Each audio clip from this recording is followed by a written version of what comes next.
In the previous video we showed how the dialog was populated by making an AJAX callback that computed the following JavaScript shown over here to send back as a response from an AJAX callback.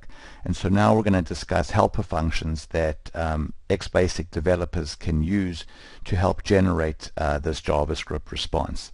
So now what I'm going to do is actually go back over here to my interactive window in the code editor. And what I have over here in the code editor here is an Xbasic dot variable that contains a number of properties. And you can see here that we have a dot variable with a first name, last name, and married property. And then the dot variable has an array defined underneath it that has an array called container underbar 1. And this array has 3 rows in it. You can see there's the first row from there to there, the second row or item from there to there. So using the square bracket syntax here, we've defined an array with no items. Then we add a first item to the array, and since it's a property array, it has a property of address type, and so that's work.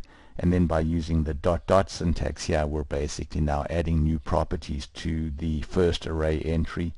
Now we're defining the second array entry, etc. So this array now defines some data, and then the first helper function that we're going to discuss is this function here called JS Populate Dialog. So this helper function takes a dot variable called P and generates some JavaScript from the input dot variable.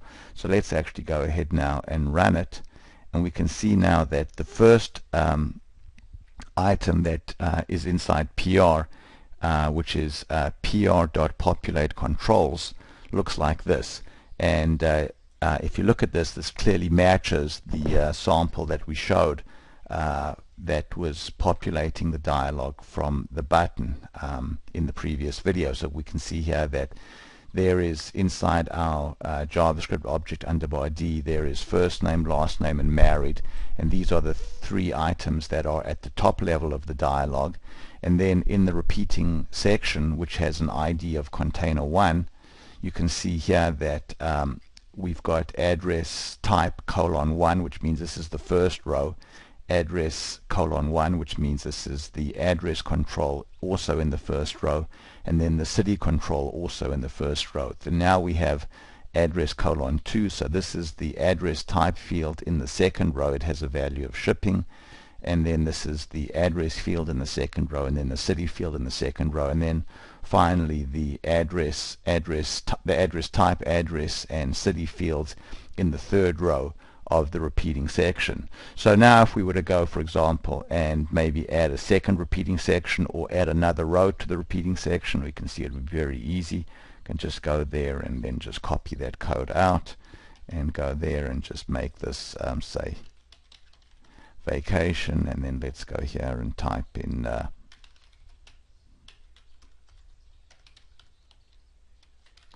and then if we run it, we'll see now that our array now has 4 items in it. So this helper function here is very useful for generating the JavaScript that populates the actual array.